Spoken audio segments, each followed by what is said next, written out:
The CBS Radio Mystery Theater presents...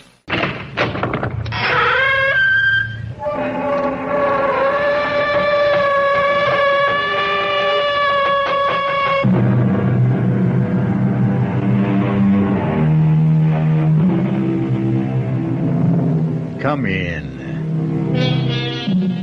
Welcome. I'm E.G. Marshall. And perhaps you've come to look upon me as the master of the macabre, your escort into the eerie. And in all honesty, I can say that I am happy you have this opinion of me. I'll admit to an affinity for tales of the supernatural, and even a sneaking fondness for ghosts. Some ghosts, that is.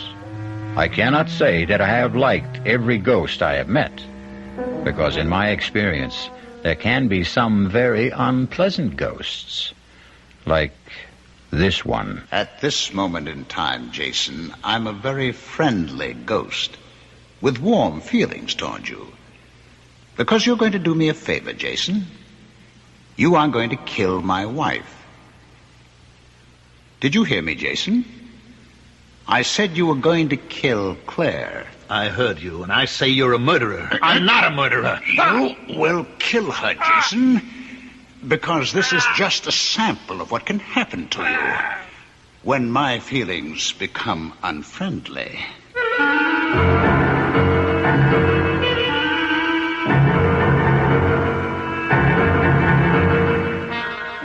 Our mystery drama, Voices of Death, was written especially for the Mystery Theater by Murray Burnett and stars Mandel, Kramer, and Ralph Bell. I'll be back shortly with Act One.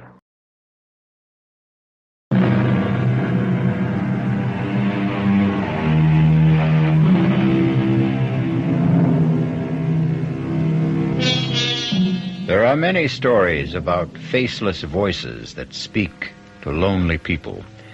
Voices that come from nowhere, that threaten, cajole, terrify, or madden the mortals who hear them. Our story is about such a voice, but it is a voice that has a face, the face of a dead man.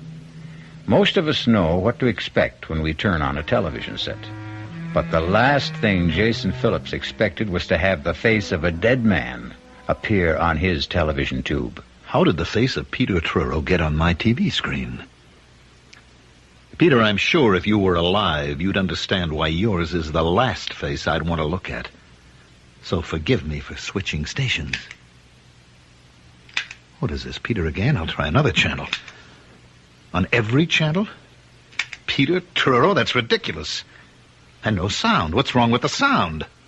Nothing, Jason. What? This isn't the normal way to return. Well, I'm seeing things. And hearing them. Peter Truro is dead and buried. He couldn't be talking to me from my TV screen. Everything happened so suddenly with Peter and Claire and that lousy Linville. Put the TV back on. Relax, Jason. I'm not a delusion. I realize that my talking to you this way must be quite a shock, but, you're really seeing and talking with Peter Truro. Oh, sure.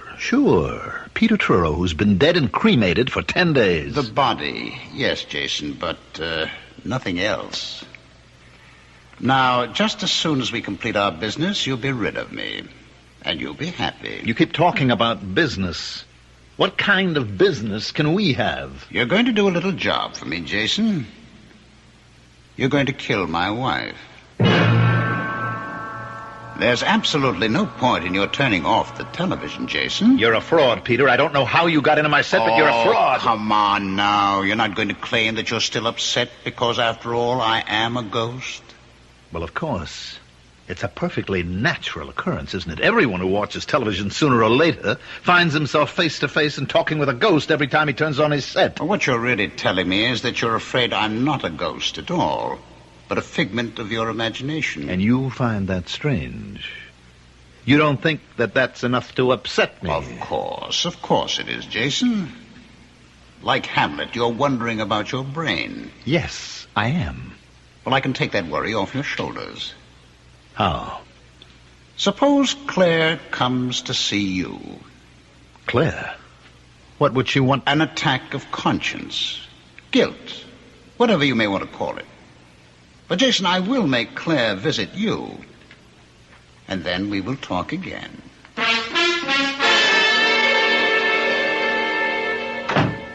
What in the world am I doing here anyway? Can you tell me, Jason? Putting on a marvelous act as usual, Claire. Why do I feel cold? Why do I have this feeling that Peter's watching? Which question would you like me to answer? Do you believe in ghosts? Of course not. Well, you sound so sure. So very. And you're not. I remember how you used to make fun of the whole spiritual scene. I said it was impossible. Claire, why this discussion? What made you phone me and come here to talk about... I've been having dreams. Dreams? Well, I'm no psychiatrist. Yes, dreams about Peter. He keeps telling me to come to you and explain about... Well, you know, how you lost the part in the play, and I'm not making very much sense, am I? No, you're not. I don't know why you came here, but I know damn well you'd better leave.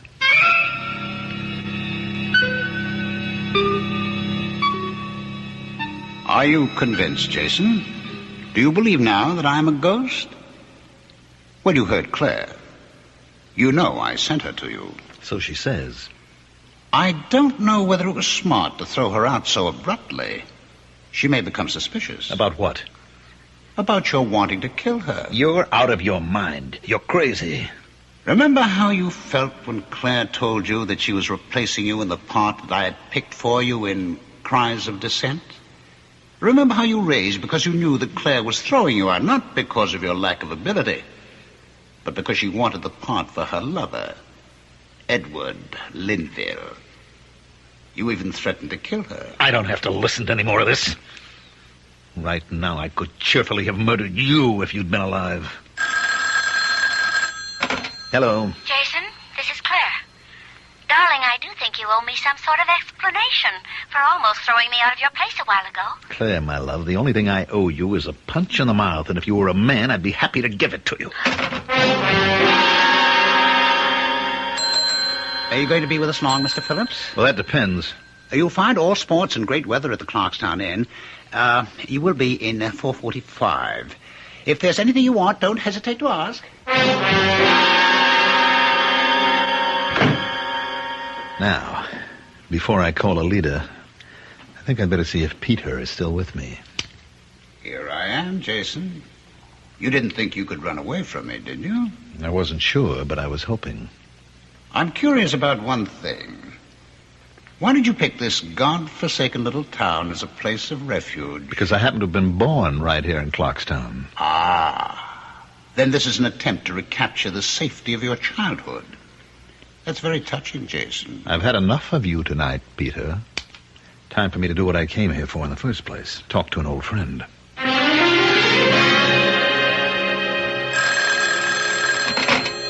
Hello?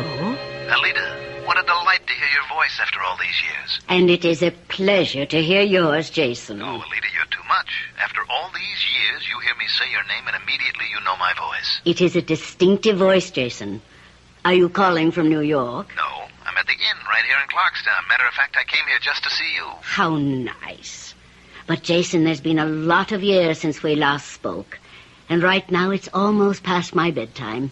How about breakfast with me tomorrow?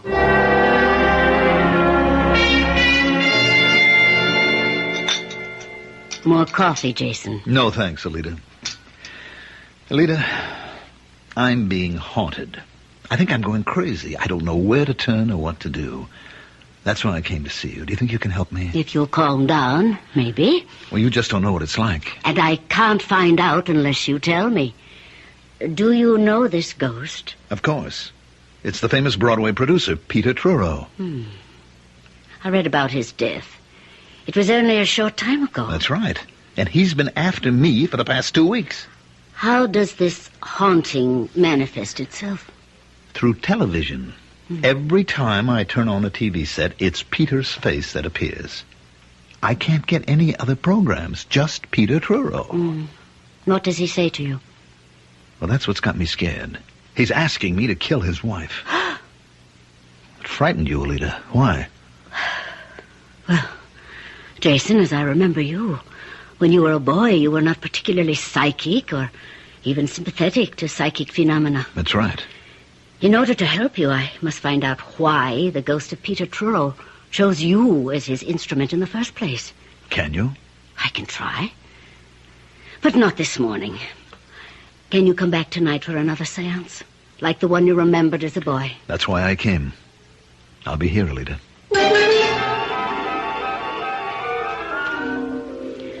I can't promise anything will come out of this. I can't even promise to make contact. But if I do, you will have to keep absolutely quiet. Understand? Yes, I do. All right. Now, hold my hands.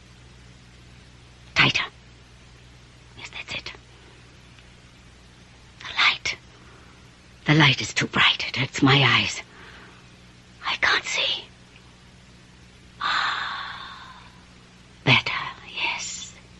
That's better. Now, I see. I see you quite clearly.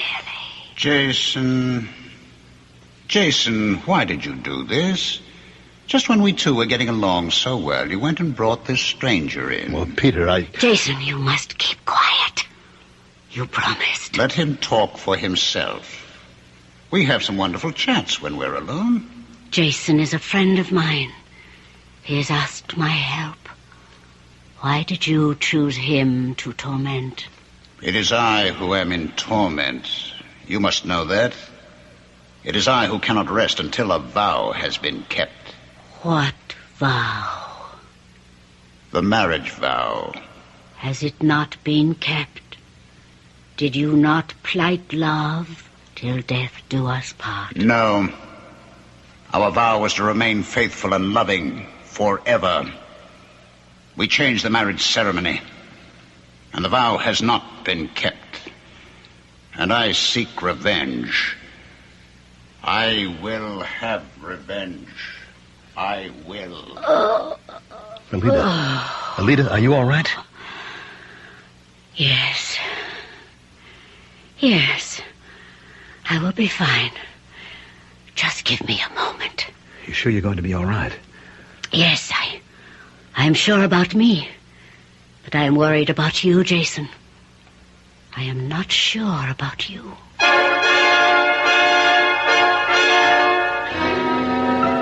Ghosts are very much like UFOs. People say they don't exist. But somehow the idea of ghosts and UFOs just won't go away. I'll return in a moment with Act Two.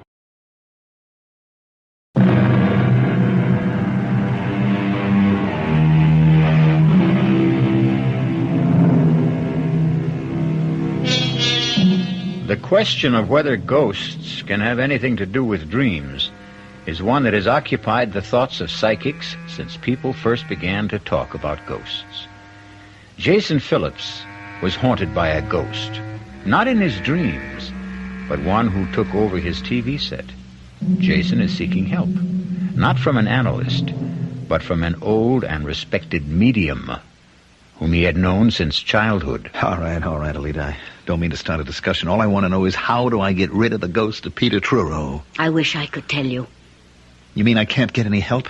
I'll have to spend the rest of my life listening to Peter insisting that I kill Claire for him? You can turn off your television, can't you? Oh, great. I'll never look at a TV set again. Is that your solution?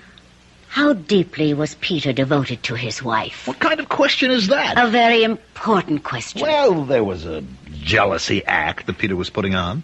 What made you think it was, as you put it, an act? Because nobody could have been that jealous. What about the relationship? Was it a good one? I don't know. I never stopped to think about it. There was the difference in age. I mean, Peter was some 18 years older than Claire, and he was Broadway's outstanding producer, and she was an actress. Are you trying to say that Claire married Truro to advance her career? That she didn't love him? Well, there was no question that Truro worshipped Claire, that he'd do anything for her. She liked Peter, but, well, I think the feeling was deeper on his side than hers. And how did you feel about Claire? Alida, I don't see the point of all this. Ghosts do not choose people to haunt unless by design. In order even to begin to help you, we must try to find out why Peter Truro chose you as an instrument for his vengeance. How do you feel about Claire? Well, I'm certainly not fond of her. After all, she was responsible for my losing the part in Cries of Dissent. You wanted to kill her. Don't be ridiculous. You sound just like Peter. You won't admit it to yourself. But you're secretly delighted with the idea of punishing Claire Truro. And there is no way you can get rid of Peter Truro until you do. Welcome home, Jason. So nice to be back with you. Cut it, Peter. I liked your friend Alida. Oh, I'm glad. Well, now that your investigation has proved that I'm really a ghost and not something your imagination cooked up, we can get down to specifics about killing Claire. Now, let's get this straight. I evidently can't stop you from appearing on my TV screen. But I am not going to kill anyone. Not even Claire. I'll show you how you can get away with it. I'm not interested. What can you lose by sitting down and picking up a piece of paper and a pen? I don't know. Admit you're curious. All right, I'm curious. Oh, come on. Jason, you know we both burn for revenge. You because Claire fired you from Cries of Dissent to replace you with her lover, Edward Linville. Who is awful. Have you seen him? Oh, I don't have to. I know he's terrible. But he's playing the part. And he's sleeping with my wife, so, get the paper and pen, eh? All right. Now write the following. My darling, this should not come as a surprise, since we talked about your unfaithfulness. Now, wait a minute, Peter. There's not much more. Unfaithfulness many times. And you know that I said I would kill you. My dearest, prepare to die. And sign it, Peter. What do you think she'll say when she finds that in her desk drawer? Well, I think she'll laugh because she'll know it's an obvious forgery. Well, take another look, Jason. And then tell me if you recognize the writing. What? How did you do it? This is your handwriting.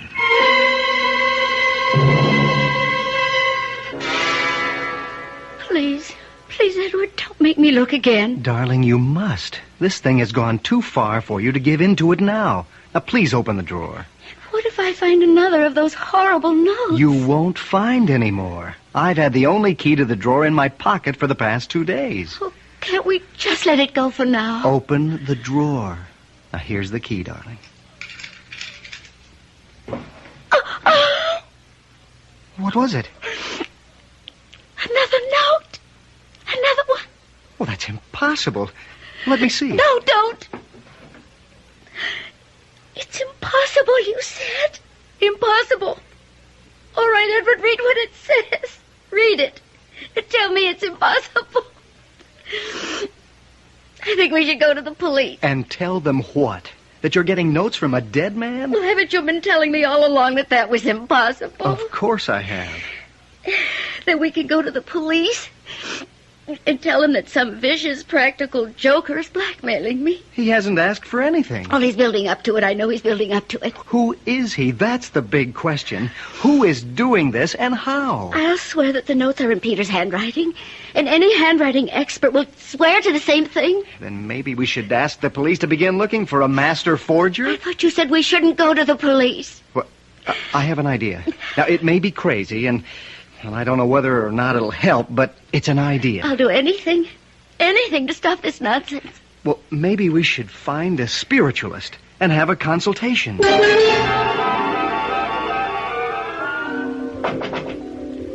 Who is it? Ed Linville.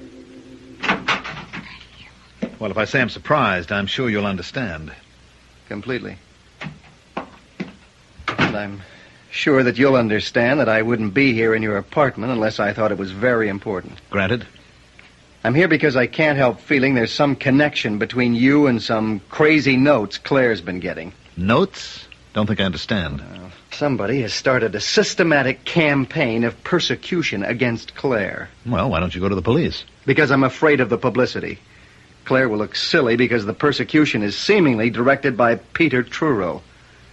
Well, she can't be serious. How could Peter That's what everyone's reaction is, because I can't explain the notes. That's the second time you've mentioned notes. They're vicious, handwritten little jottings, all reminding her of some silly vows that she had made with Truro before they were married.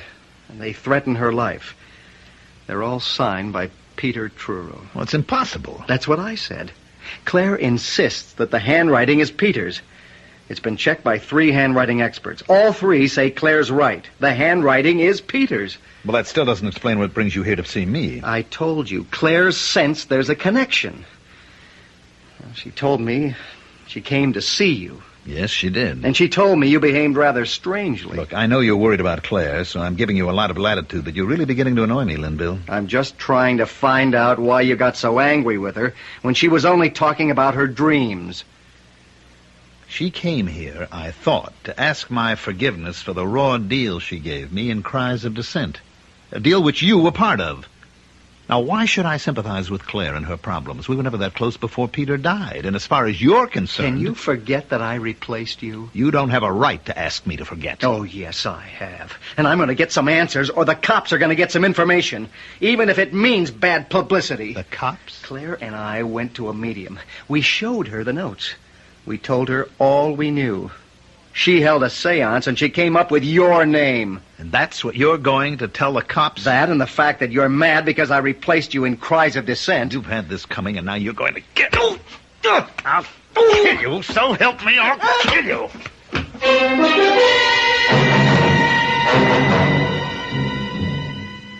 So, Jason, we made quite a spectacle of ourselves with Edward Linville, didn't we? How did that medium get my name? She must have been extraordinarily perceptive. You know that it was a she. You're in on this. Oh, really? Jason, you're becoming paranoid. Since I'm obviously depending on you to kill Claire for me, it would be extraordinarily stupid for me to have you suspected even before the crime. Nobody is going to be suspected because there isn't going to be any crime. Oh, your adrenaline's still working overtime because of that scrap with Linville. When you calm down, you'll realize what a fool you're making of yourself. No need to remind me. I realized that the minute Linville said he'd been given my name. What story can Linville take to the police? He can accuse me of writing poison pen letters to Claire. He can? On what evidence? The word of a medium? According to Linville himself, Claire had the notes checked with a handwriting expert who swore that the handwriting was mine. Now, how does that point to you? Why can't you leave me alone? Oh, come, Jason.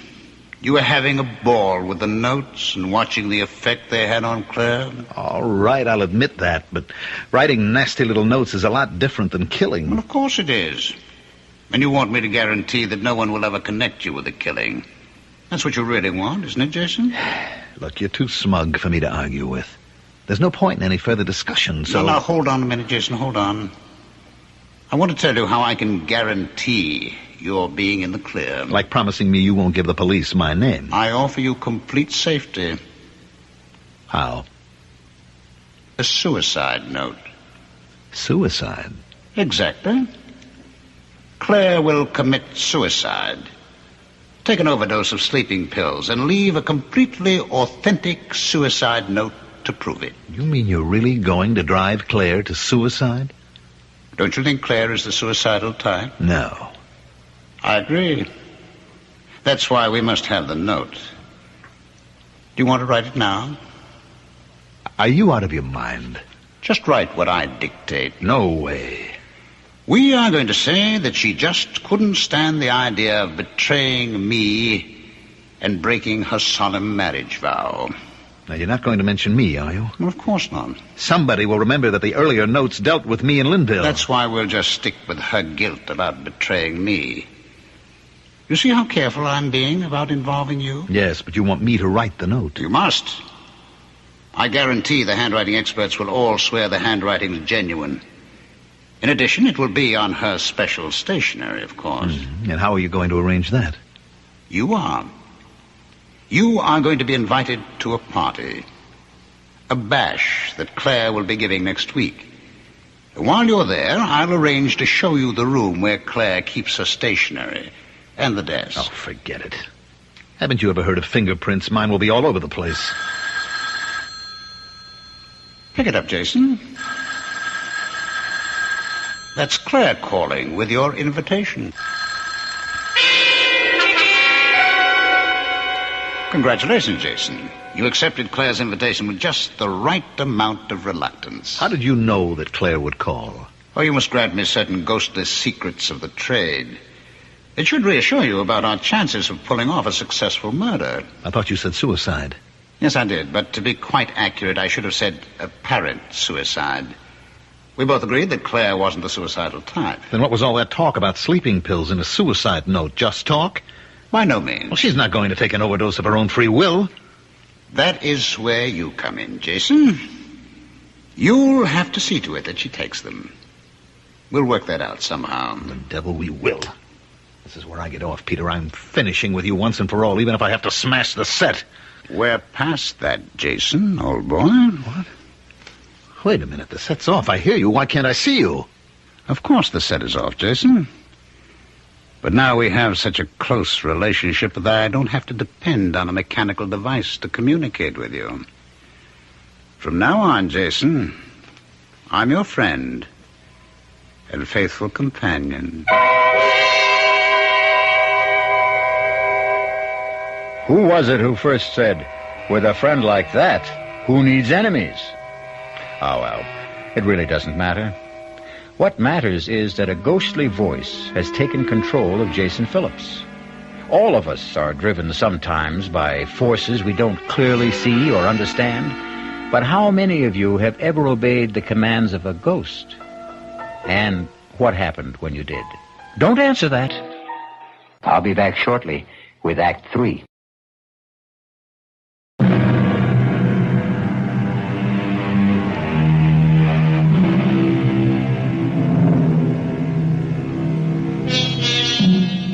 People who hear voices either tell no one or lay themselves open to all sorts of risks, not the least of which is ending up on a couch.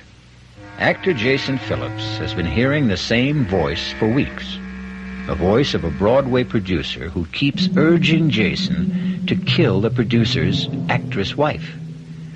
Jason is now disturbed enough to seek help from a distinguished and brilliant psychiatrist. The whole purpose of our talks, Jason, depends on your deciding what is important.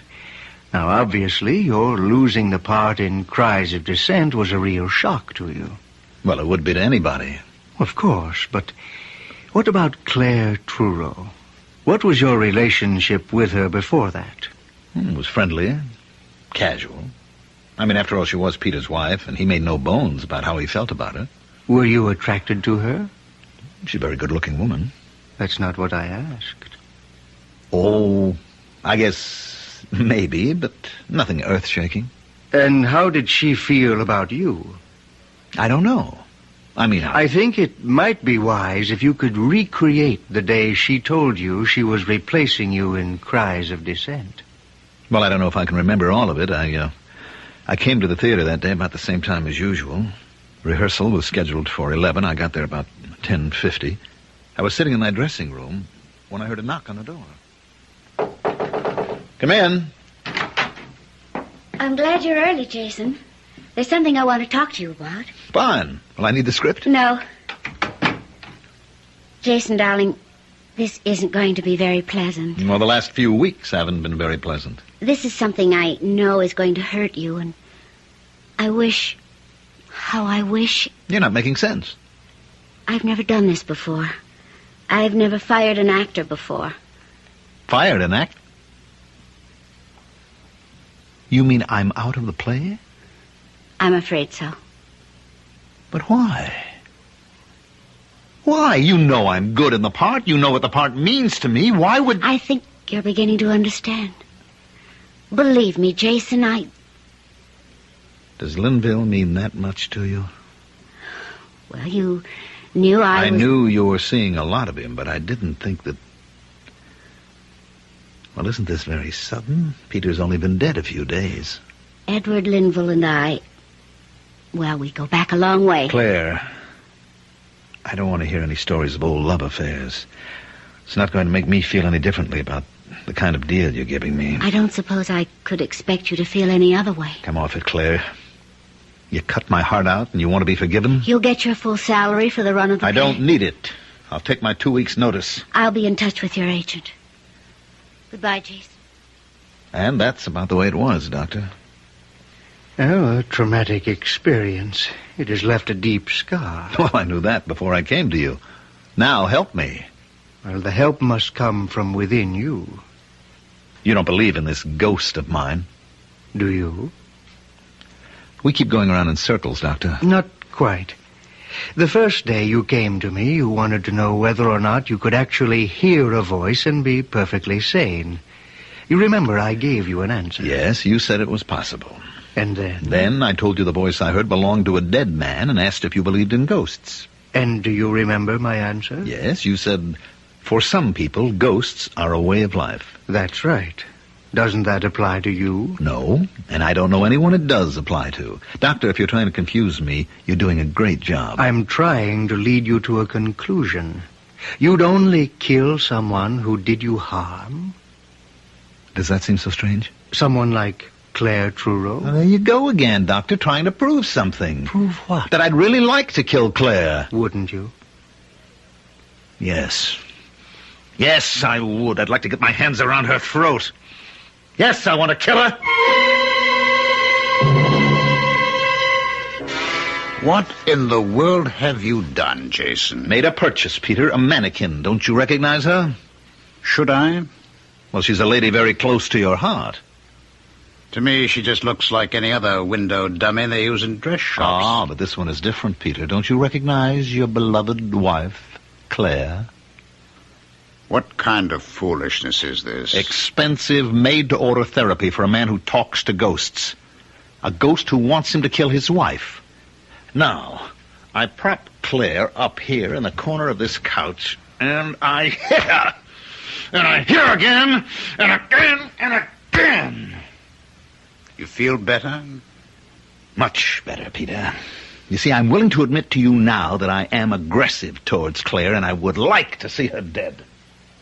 That is progress. That's what my doctor says. Now that I've admitted the terrible thought and acknowledged it, I can get rid of my aggression. By hitting that department store dummy on the head? You go ahead and laugh. But it's going to work. Jason, over here. Oh, great party, Claire. Thank you, Jason. I want you and Edward to shake hands right here now. Of course. Go on, Edward. Go on, shake hands. Well, I think I made a fool of myself, Jason. Well, you don't have a monopoly on foolishness. I kind of lost my head, too. Well, it's all over now. And even though Edward said I shouldn't, I have to ask a favor, Jason. Go right ahead. Well, you know that little church around the corner from your apartment? You mean St. Anthony's? Mm-hmm, that's it. They have a theatrical about this time every year, and I've known Father Kinsolving for years and years, and, well, I always donate some costumes. I was wondering if you'd be kind enough to drop them off for me. No trouble at all. I'd be happy to. You see, Edward, what you called my silly brainstorm turned out to be not such a bad idea at all.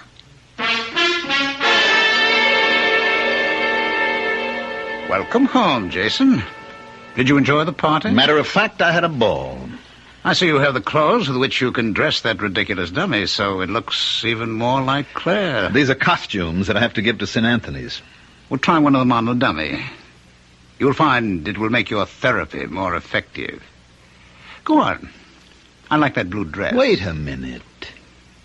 Did you have anything to do with this? Of course I put the idea into Claire's head of asking you to deliver the costumes. I think it's going to please me to see a more lifelike Claire in your living room and give you a good deal more of satisfaction. All right, Doctor, I'll admit I do feel better. But all that pummeling and smashing at the model of Claire hasn't stopped me from hearing Peter's voice. Do you also see him? Only when I turn on the TV. I don't bother with that anymore. But I am still confused. You and I have these long conversations and... You were about to say? Well, I don't know. There are too many things that can't be explained away because of my aggressiveness. Those notes and the fact that they were judged to be in Peter's handwriting. Which you've often seen enough on checks and letters. I'm not that good a forger. All right, Jason. What is the alternative? I don't understand. We've come a long way since you first came here. Let's assume that you didn't forge the notes. You know who wrote them, but someone else dictated them. And the same person guided your hand. Now, who could that person possibly be? I've been telling you, the ghost of Peter Truro. And this same ghost influenced his wife to give you costumes to deliver to a church for a theatrical. He says he did. This, then, is the alternative you must face. That there is a ghost. That he is the ghost of Peter Truro, and that he is haunting you. And that I believe in that ghost? Don't you? I'm afraid I don't have any choice.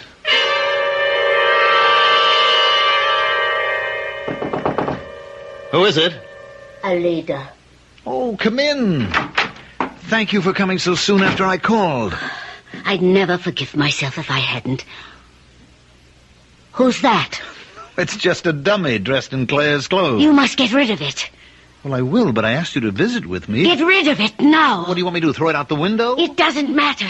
Don't you realize how dangerous it is for you to have her here? Oh, come on, Alida. It was my doctor's idea. He said I could use the dummy to take out my aggressions. Indeed. And where did you get the clothes? Claire gave them to me.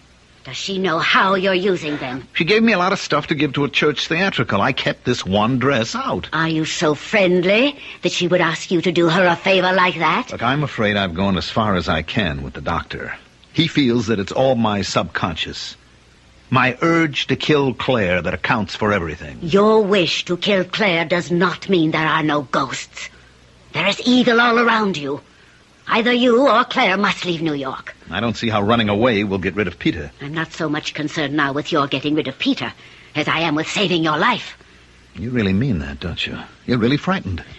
There was only one other time in my life when I've been this frightened. When was that? No. Now, Jason, please come away with me. Come back with me to Clarkstown until... Until? Until the restless thirst for revenge has left the ghost of Peter Truro.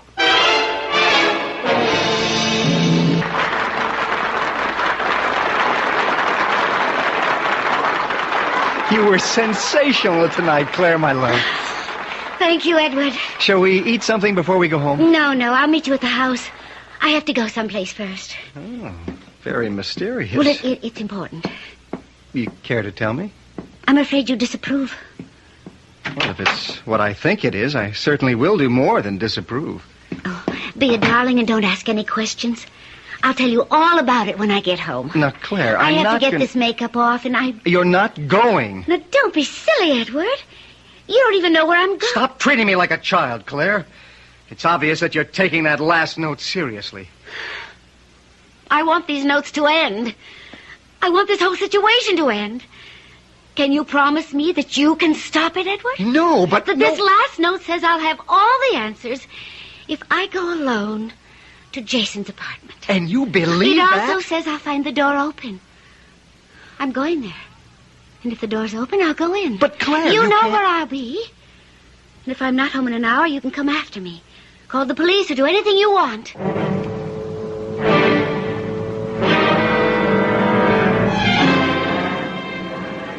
Oh, darn, I just remembered something, Alida.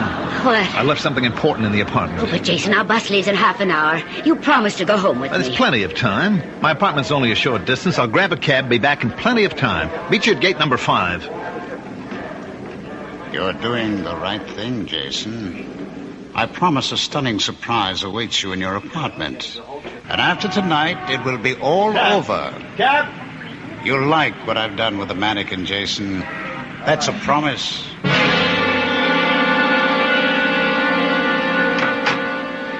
The door is open. That part of the note is right. Jason? Jason, are you home? Oh, darn. Oh, where are the lights? Oh, what's this? Jason, you're not playing some silly game, are you? Oh, a dummy. Some kind of store figure. Jason, whatever you're up to, get this thing away from me.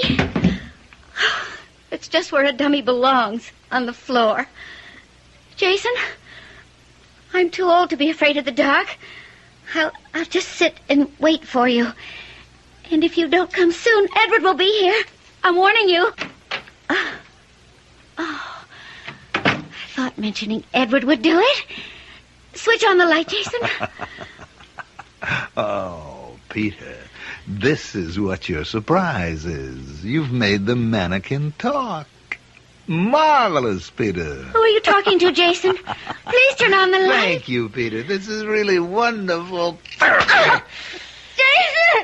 Are you mad? And the throat feels like real flesh. My hands are closing around real flesh. I don't know how you did it, Peter. Jason, you're killing me. Jason, stop.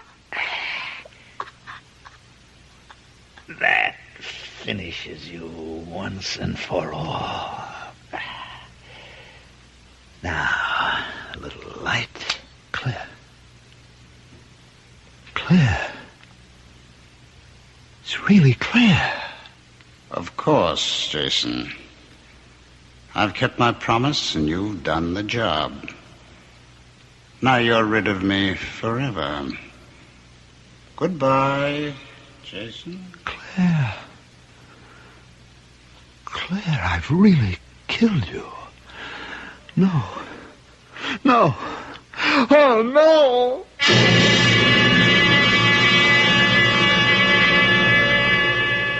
Well, that's one way to rid yourself of a ghost.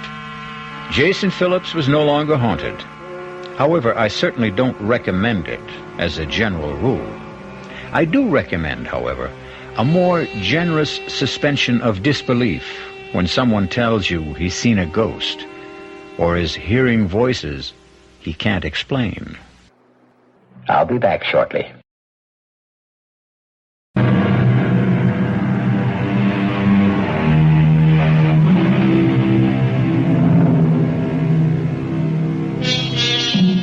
Voices. Voices we hear only inside our own heads. Sometimes we identify them as voices of conscience, and everyone accepts the fact that we hear those.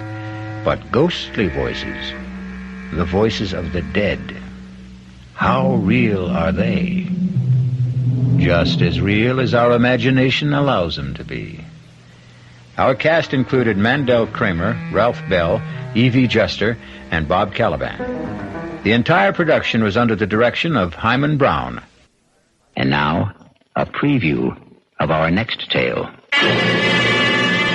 What happened? Is he dead? Oh, he's an old man. I don't know. Okay, now break it up. Give him air. Hey, Miller, bring me a blanket. Call for an ambulance. Oh, sure. Maybe help me. All right. Take it easy. Take it easy, Pop. You're going to be okay. I've been robbed. Officer, I've been robbed. All right, now just keep calm, Pop. I've been robbed. All right. What was taken? What was taken? Can't you see what was taken? No, Pop, I can't. What did they take? He took my body. He took what? He took my body. No. Look, he didn't, Pop. You still got your body. Can't you understand? He took my body. My young body. And he left me this one. I want my own body back. I want my own Pop, look, body. You just relax. Relax. Don't look at me as if I was crazy. Of course not, Pop. And don't call me Pop. I'm younger than you are. This is E.G. Marshall inviting you to return to our Mystery Theater for another adventure in the macabre. Until next time, pleasant dreams.